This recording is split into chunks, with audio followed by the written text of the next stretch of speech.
Então, diante desse bombardeio de notícias, notícias de guerra, de tragédias, de cenário caótico, incerto, como é que a gente caminha? Como é que a gente segue a vida? Então, vem comigo nessa mensagem pastoral para a gente encontrar na palavra de Deus a resposta para tudo isso.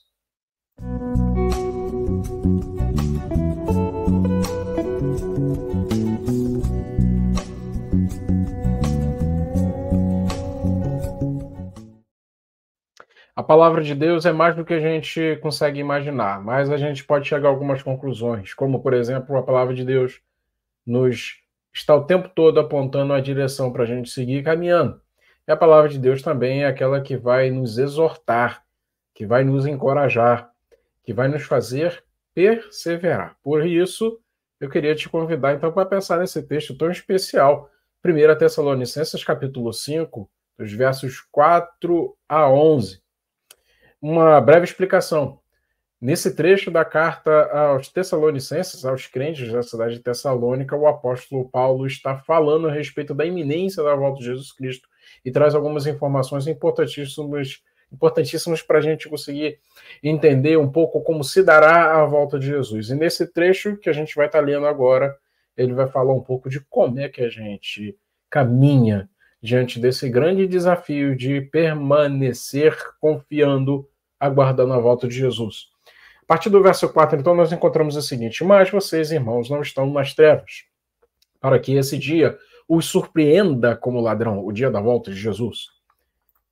Mas vocês todos são filhos da luz, filhos do dia. Não pertencemos à noite e nem às trevas. Portanto, não durmamos como os demais, mas estejamos atentos e sejamos sóbrios. Pois os que dormem, dormem de noite, e os que se embriagam, embriagam-se de noite. Nós, porém, que somos do dia, sejamos sóbrios, vestindo a couraça da fé e do amor e o capacete da esperança da salvação. Guardem isso em mente, tá? Fé, amor e esperança da salvação, tá bom? Porque Deus não nos destinou para a ira, mas para recebermos a salvação por meio do nosso Senhor Jesus Cristo. Ele morreu por todos nós, morreu por nós para que, quer estejamos acordados, quer dormindo, vivamos unidos com ele. Por isso, exortem-se e edifiquem-se uns aos outros, como de fato vocês estão fazendo. Olha só que especial esse texto. Ele vai falar a respeito da gente permanecer atento. Ele vai utilizar duas imagens aqui, que é a imagem daquele que está dormindo e a imagem daquele que está trocando a perna porque é um bebum. Então tem o sonolento que está dormindo no ônibus e perdeu o ponto, né? Passou do ponto, ou então daquele que está trocando perna pela vida. Evidentemente, ele não está falando da sonolência, do sono e nem da embriaguez literais. Ele está falando de um aspecto espiritual. Pode ser que diante do cenário que a gente está vivendo, tantas notícias, tantas distrações, isso tem conduzido a sua vida, a minha vida, para um cenário de sono ou de embriaguez espiritual. Aquele que está embriagado perde a sensibilidade.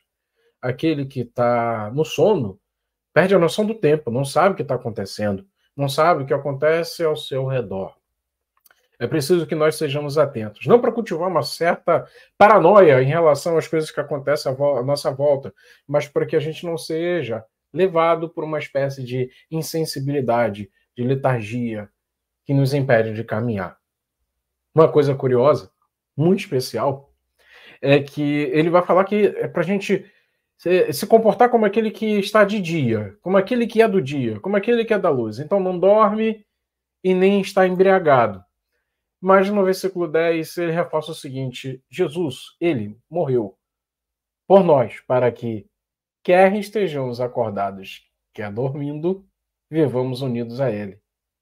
Porque inevitavelmente todos nós podemos passar por situações onde a fé já não brilha tão forte quanto antes.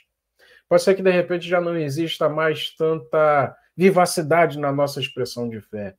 Pode ser que, de repente, a gente já não esteja assim tão perseverante e as nossas perninhas já começam a bater umas nas outras como quem está começando a ficar embriagado. Nesse momento é importante trazer o seguinte: Cristo morreu por nós, até para nós, principalmente por nós, para que, dependendo do contexto que nós estamos vivendo, nós possamos nos agarrar nesta âncora, a âncora da graça, da misericórdia de Deus, que vai fazer o quê?